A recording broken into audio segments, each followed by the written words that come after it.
Look how ugly it is outside, you guys. It's been like this for the past few days. It's blah. But anyway, it's like 7:54 and it's Saturday, and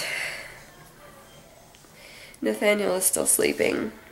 So I don't think we're gonna do anything today just because it's yuck outside. Oh, actually Nathaniel says he has to go to the PX. Maybe I can convince him that we can get an exercise bike. Oh, I doubt it though. We'll see. We'll see, we'll see.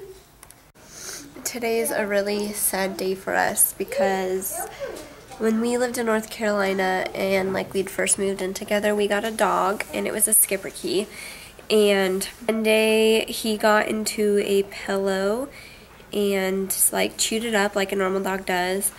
And so we thought everything was fine, and then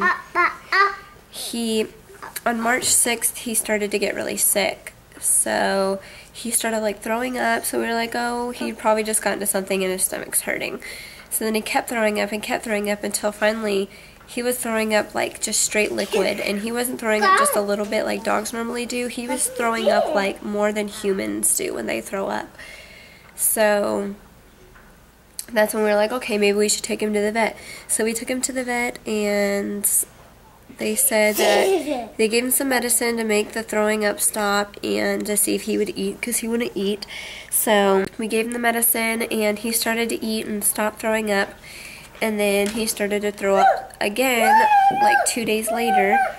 So we just kind of kept an eye on him. We didn't take him back to the vet, and then he started throwing up black. So we were like, okay, now we need to take him.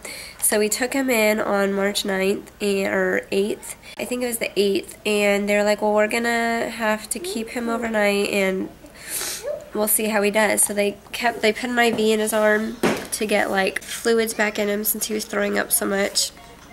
And just the look on his face was like, you can tell he had to tell us something, but we didn't know. And so we went and visited him before they decided that they were going to do surgery. So we went in there and he got really excited because he thought he was going home with us. So we took him into the into the vet's little checkup room, whatever they're called. And we discussed our options, and we decided that they needed to do surgery on him to see like what was the problem and stuff, and to remove anything that might need to be removed. That's when we said goodbye to Romeo. We said we'll see you afterwards and we'll be praying for you. So we went home. Nathaniel went back to work, or to the gym, and that is when the vet called, and I was like, oh great, Romeo's done. So I answered the phone, and he was like, hey, I just wanted to let you know that during the surgery, the heart monitor went off and Romeo did not make it. And I was just like, well, can you say that again? Right as they were about to close him up, he died on the operating table. So I just fell to the floor. Like, I know that sounds dramatic, but I literally fell to the floor because I loved that dog like he was like a human child that I gave birth to.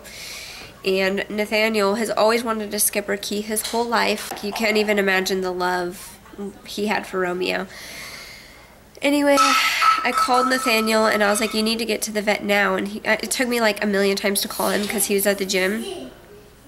And he was like, why? And I was like, Romeo did not make it. And all I heard was no, no, no.